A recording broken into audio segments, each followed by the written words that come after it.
question. She asked, what did Jesus mean at John 17:26? I made known to them your name, and I will continue to make it known. Jehovah's Witnesses say this means he wanted them to know Yahweh or the name Jehovah. Right. Yeah, something they could have just looked up because it occurs like 2,500 times. You know, I mean, just imagine this. Okay, so here we are. Jesus shows up and he's in a room full or whatever gathering of Jews and says, "Okay, everybody get ready. Here's why I came. You know, everybody be quiet. I have a big announcement to make. Your God's name is Yahweh. Thank you. Thank you very much. You know, my work here is done." It's like, that's insane.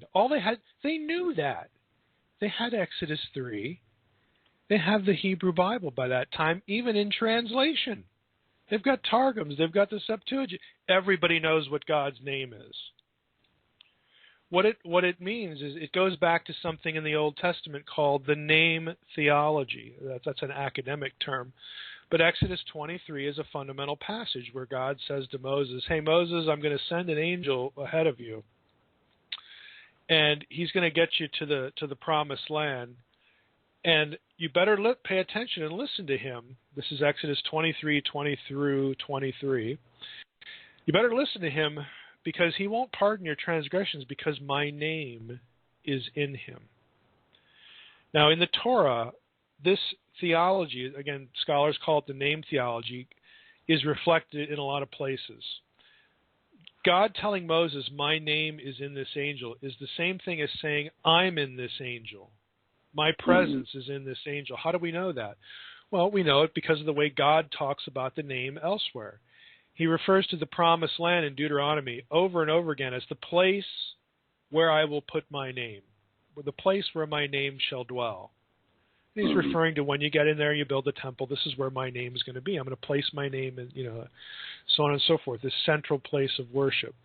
If you go through the Torah, just ask yourself this question, then go through the Torah and answer it.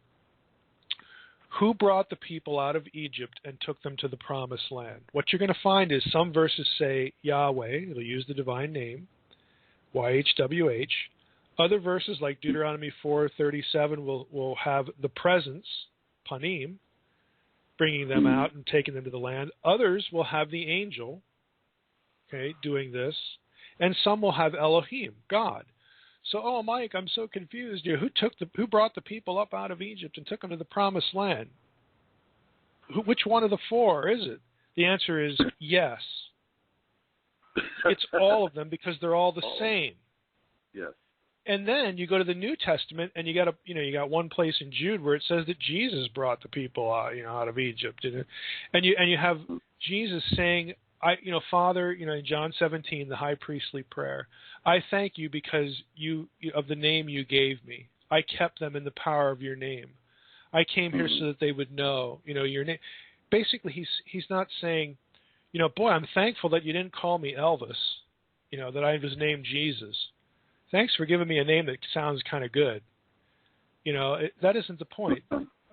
Giving Jesus the name is a way of saying that, you are in me. You're with me. It's a way of self-identifying, with this. To reveal the name, to keep people by the power of the name, is to reveal God. God is the name. The name is given to Jesus. Why do you think at the end of Revelation, Jesus comes back, there it is on his thigh, the name that is above every name, and, King of Kings, Lord of Lords, right there on the thigh. Jesus is identified with the name is the short answer, the short version. And the name is God.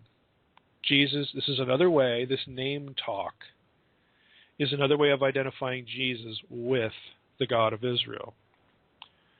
Fusing them together. When you see one, you think of the other. That's the New Testament strategy. When we talk about Jesus, you need to be thinking about God, because we're going to link Jesus and God all over the place, all different ways. Again, it's not Jesus saying, hey, I got big news. The name of your God is Yahweh. Like, duh. What do you think? We're all just illiterates here? That's just absurd.